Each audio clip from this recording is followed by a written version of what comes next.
आज खूपच गर्दी होती बस स्टॉपवर. खूपच मोठी लाईन लागली होती. सर्वजण बसची वाट पाहत होते. तेवढ्यात त्याचा थोडा धक्का लागला तिला. ती चिडली आणि रागाने ओरडली, "का रे, दिसत नाही का तुला? का डोळे फुटले तुझे?" तो सॉरी म्हणाला तिला. पण तिची बडबड काही केल्या थांबेनाच. मग तोही चिडला आणि म्हणाला, "इतका कसला माज आहे ग तुला? मग आहेच मुळी गर्व मला. आहेच मी इतकी सुंदर. एवढी सुंदर मुलगी दिसली की लगेच तुम्ही मुलं घसरता तिच्यावर." असं बोलून तिनं तर त्याच्या स्वाभिमानालाच हात घातला होता. तो, "तुझ्यासारख्या 56 पोरी मी म्हटलं तर उभ्या करू शकतो, पण माझा तो मूळ स्वभाव नाही, म्हणून गप्प आहे. ती तर आता मोठा 150 आणा. मी सर्वांपेक्षा वेगळी आहे. मला पटवणं इतकं सोपं नाही." तो, "असं म्हणतेस?" स्वीकारलं मी चॅलेंज. "आजपासून बरोबर 15 दिवसाच्या आत तू मला आय लव्ह यू म्हणशील, आणि तेही इथंच. आजपासून बरोबर 15व्या दिवशी. हा माझा विश्वास आहे." असं म्हणून तो तिथून टॅक्सीने निघून गेला. ती मनातल्या मनात होती की काही केलं याला आय लव्ह यू कशी आणि का म्हणेन. छे छे, वेडा आहे हा. कॉलेजमध्ये पोहोचल्यावर ते एकमेकांना एकाच वर्गात दिसले. त्याबरोबर दोघेही एकमेकांकडे पाहून नाक मुरडली होती. दोघांचं एकाच वर्गात ॲडमिशन झालं होतं, त्यामुळे ते एकमेकांना पुन्हा पुन्हा दिसू लागले होते. त्याला पाहिल्यावर तिला त्या दिवसाबद्दल राहून राहून वाईट वाटत होतं. म्हणून तिनं ठरवलं की त्याला सॉरी म्हणावं. पण क्लासमध्ये तिची भिरभिरती नजर त्याचा शोधू लागली, पण तो काही दिसला नाही. कदाचित आज तो आला नसेल असा विचार तिने केला, म्हणून तिने त्याला शोधणं बंद केलं आणि कॅन्टीनच्या दिशेने चालू लागली. कॅन्टीनमध्ये प्रवेश केल्याबरोबर तो तेथे कॉफी घेताना दिसला. मग ती त्याच्या टेबलावर जाऊन बसली. त्याला थोडं आश्चर्यच वाटलं, पण तो शांतपणे कॉफी घेत राहिला. ती आय एम सॉरी. तो थोडा टचकलाच, पण तिने आणखी एकदा आय एम सॉरी म्हटलं. तो, व्हॉट अबाउट ती बस स्टॉपवर जे झालं त्याबद्दल? It is okay. I give up coffee. ती, नो थँक्स. मला खरंच तू माफ केलंस ना. मी थोडं जास्तच तू बोलली त्यावेळी इतकं बोलायला नको होतं. मी हात पुढे करून, फ्रेंड्स, त्यामुळे मोठ्या मनाने तिच्याशी मैत्री केली. तो दिवस बस स्टॉपनंतरचा नंतरचा तिसराच दिवस होता. त्यानंतर ते क्लासमध्ये पुन्हा पुन्हा भेटू लागले. एकच बेंचवर बसू लागले. दिवसागणिक त्यांची मैत्री वाढू लागली होती. एकमेकांच्या नोटबुक एक्सचेंज करणं हे तर त्यांचं घरी येण्या-जाण्याचं एक कारणच बनलं होतं. त्याचा स्वभाव इतका छान होता की कुणालाही तो आवडावा.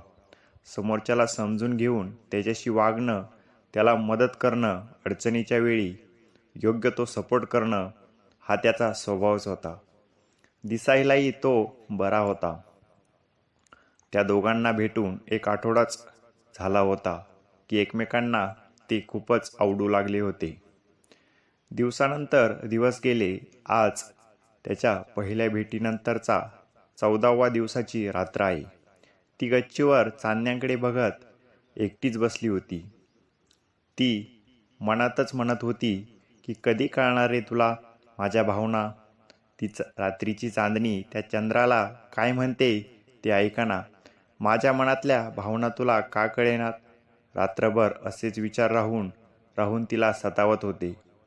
मग ती झोपी गेली. दुसरा दिवस उजाडला. तिने ठरवलं होतं की काही केल्या त्याला प्रपोज करायचं. आणखी किती दिवस त्याच्यासाठी झुरायचं. तिने घड्याळाकडे पाहिलं. सकाळचे 9 वाजले होते. घड्याळाकडे पाहत असताना तिची नजर सहजच कॅलेंडरकडे गेली. आज 26 तारीख होती. तशीच ती सॅक घेऊन बस स्टॉपकडे निघाली. थोडं दूर गेल्यावर तिच्या लक्षात आलं की आज बस स्टॉपवरच्या पहिल्या भेटीनंतरचा बरोबर 15वा दिवस होता. तिला धक्काच बसला, कारण त्याने तिला दिलेलं ते चॅलेंज आठवलं. त्यानुसार खरंच 15व्या दिवशीच ती त्याला आय लव्ह यू म्हणणार होती. बसमध्ये बसून ती कॉलेजला निघाली. कॉलेजपर्यंत जाईपर्यंत तिने निर्णय घेतला की काही केल्या आज आय लव्ह यू म्हणायचं नाही, कारण त्याने माझा युगो हर्ट होऊ शकतो. गाडी कॉलेजवरच्या बसस्टॉपवर थांबली. तो तिथेच हातात गुलाबाचं फूल घेऊन उभा होता. ती गाडीतून उतरली. ती हे फूल कोणासाठी? तो आहे कुणासाठी तरी? ती मला नाही सांगणार? तो ते एक गुपित आहे. ते मी तुला उद्या सांगेन. प्लीज आत्ता सांग, पुन्हा विचारू नकोस. ती ठीक आहे, चल. तो कुठे? ती अरे क्लासमध्ये. आज कुठे? तो आज मी नाही येणार. आज माझं थोडं काम आहे. तू जा कॉलेजला. ती अरे कसलं काम? काय बोलतोस तू? चल ना क्लासमध्ये जाऊया.